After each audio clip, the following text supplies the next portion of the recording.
Hello दोस्तों, आप सभी का स्वागत है आपके अपने चैनल साधना वी स्टडी में। जो इस चैनल पर नए हैं वो लाइक करें, सब्सक्राइब करें और बेल आइकन को प्रेस करना ना भूलें। तो दोस्तों, आज हम शुरू करते हैं पॉलिटिकल साइंस का एक टॉपिक जिसका नाम है अनुसूचियाँ, जो हमारे संविधान का बहुत महत्वपूर्ण हिस्सा है। देखा जाए तो मूल संविधान में केवल 8 अनुसूचियाँ थी, अर्थात जब संविधान का निर्माण हुआ था तो इसमें अनुसूचियों की संख्या 8 थी, लेकिन वर्तमान में बढ़ाकर इन्हें 12 कर दिया गया है। तो आज हम जानेंगे कि 12 अनुसूचियाँ कौन कौन सी है और इनका हमारे संविधान में क्या महत्व है। ये जो टॉपिक है ये आने वाले एग्ज़ामों के लिए बहुत महत्वपूर्ण है और इसमें से क्वेश्चन आने की संभावनाएं बहुत अधिक होती है। कंपटीशन में ये बहुत फ़ायदेमंद है। तो देखते हैं प्रथम अनुसूची इसमें भारत के 28 राज्यों व 8 केंद्र शासित प्रदेशों का उल्लेख है। इसमें बताया गया है कि भारत में कितने राज्य और कितने केंद्र शासित प्रदेश है, उनके बारे में बताया गया है। दूसरी अनुसूची में इसमें भारत के उच्च पदाधिकारियों के वेतनमान की चर्चा की गई है, अर्थात जो पदाधिकारी है, भारत के सरकारी कर्मचारी है, उनके वेतनमान की चर्चा, उनको कितना वेतन दिया जाता है, कितना नहीं दिया जाता, उसके बारे में चर्चा की गई है। तीसरी अनुसूची को देखें तो इसमें शपथ का प्रावधान, शपथ अर्थात जब कोई भी पद पर आसीन होता है तो उससे पहले जो शपथ ग्रहण करता है उसके बारे में बताया गया है। साथ ही इसमें नोट लिखा हुआ है कि राष्ट्रपति और उपराष्ट्रपति ये दोनों तीसरी अनुसूची के अंतर्गत शपथ नहीं लेते हैं, अर्थात ये इस अनुसूची के अंतर्गत शपथ ग्रहण नहीं करते हैं। बात करें चौथी अनुसूची की तो इसमें राज्यसभा की सीटों का आवंटन किया गया है, राज्यसभा की कितनी सीटें होती है। तो इसके अनुसार अधिकतम सीटें 250 है, लेकिन वर्तमान में केवल 245 सीटें हैं, जिनमें से 233 तो निर्वाचित है और 12 राष्ट्रपति के द्वारा मनोनीत की जाती है। अब प्रश्न उठता है कि ये जो 12 सीटें हैं ये किसके द्वारा मनोनीत की जाती है। तो इसे मनोनीत करता है राष्ट्रपति। राष्ट्रपति कहाँ से मनोनीत करता है? ये साहित्य क्षेत्र, कला और विज्ञान व समाज सेवा ऐसे सदस्यों को मनोनीत करता है। तो कुल 225 सीटें तो इसमें से राज्यों से होती है और 8 केंद्र शासित प्रदेशों से।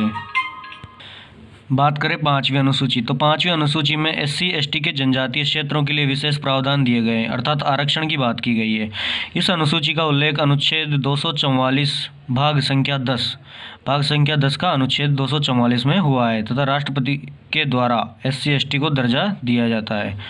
छठी अनुसूची की बात करें तो इसमें 4 राज्यों को विशेष प्रावधान दिया गया है। अब ये 4 राज्य कौन कौन से हैं, इसको याद रखने के लिए एक ट्रिक है। अमे मित्र, अ से असम, मे से मेघालय, मी से मिजोरम, त्र से त्रिपुरा व दार्जिलिंग में जनजातीय क्षेत्रों के लिए विशेष प्रावधान किए गए हैं। तो याद रखना दोस्तों, छठी अनुसूची में असम, मेघालय, मिजोरम, त्रिपुरा व दार्जिलिंग में जनजातीय क्षेत्रों के लिए विशेष प्रावधान है और 5वीं अनुसूची में SC ST के लिए।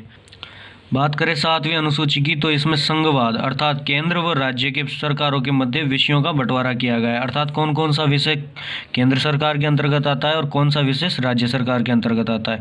इसके लिए 3 सूचियां बनाई गई है, संघ सूची, राज्य सूची, समवर्ती सूची। अब संघ सूची के लिए कानून केवल केंद्र सरकार बनाती है और राज्य सरकार राज्य सूची के लिए बनाती है, और जिस कानून को दोनों बनाते हैं वो समवर्ती सूची के अंतर्गत आता है। 8वीं अनुसूची में भाषाओं का उल्लेख किया गया है, हमारे संविधान के अनुसार कौन कौन सी भाषाएं मान्य हैं, कौन सी नहीं है, अर्थात भाषाओं से संबंधित सूची 8वीं है अनुसूची। तो इसमें मूल संविधान में 14 भाषाएँ थी, लेकिन वर्तमान में 22 हो गई है। तो भाषाओं का उल्लेख भाग 17 में है, जो अनुच्छेद 343 से 351 तक है। अब देखिए दोस्तों, वर्तमान में जब 22 भाषाएं हो चुकी है लेकिन मूल संविधान में 14 ही थी, तो ये कौन कौन सी भाषाएं बढ़ी है। तो ये 21वें संविधान संशोधन 1967 के तहत 15वीं जो भाषा जोड़ी गई है वह है सिंधी, 16वीं, 17वीं और 18वीं नेपाली, मणिपुरी और कोंकणी है, जो 71वें संविधान संशोधन 1992 के तहत जोड़ी गई है। तो 21वें संविधान संशोधन के तहत तो हिंदी जोड़ी गई है, और 71वें संविधान संशोधन में 3 भाषाएं एक साथ जोड़ी गई है, जो नेपाली, मणिपुरी और कोंकणी है। और उसके बाद 4 भाषाएं और जोड़ी गई है 19, 20, 21, 22। यह है बोडो, डोगरी, मैथिली और संथाली। इनको याद रखने के लिए BDMS याद करें, BDMS, बोडो, डोगरी, मैथिली, संथाली। तो कौन कौन सी भाषाएं जोड़ी गई? सिंधी, नेपाली, मणिपुरी, कोंकणी, बोडो, डोगरी, मैथिली, संथाली। बात करें नवी अनुसूची की, तो यह भूमि सुधार से संबंधित है। प्रथम संविधान संशोधन अधिनियम 1951 के द्वारा जोड़ा गया था। इसमें लगभग 284 कानून है। अब देखिए दोस्तों, हमें पता है मूल संविधान में 8 ही अनुसूचियाँ थी, लेकिन जो नवी अनुसूची है ये प्रथम संविधान संशोधन अधिनियम 1951 के द्वारा जोड़ी गई है। ये किससे संबंधित था? भूमि सुधार से संबंधित। इसमें लगभग 284 कानून है। 10वीं अनुसूची, इसमें दल बदल व कानूनी रोक लगाने का प्रावधान किया जाता है। इसे 52वां संविधान संशोधन अधिनियम 1985 के द्वारा जोड़ा गया है, जो दल बदल के बारे में अंतिम निर्णय अध्यक्ष लेता है। दल बदल के बारे में अंतिम निर्णय अध्यक्ष लेता है। तो याद रखना, नवी अनुसूची भूमि सुधार के लिए और 10वीं दल बदल के लिए। तो 11वीं अनुसूची, ये पंचायती राज के प्रावधान दिए गए हैं इसमें। इसे 73वें संविधान संशोधन अधिनियम 1992 के द्वारा जोड़ा गया है। इसमें कुल 29 विषय है। किससे संबंधित है? पंचायती राज से। 12वीं अनुसूची की बात करें तो यह शहरी स्थानीय स्वशासन से संबंधित है। इसमें 74वां संविधान संशोधन अधिनियम 1992 के द्वारा जोड़ा गया था, और इसमें केवल 18 विषय ही है।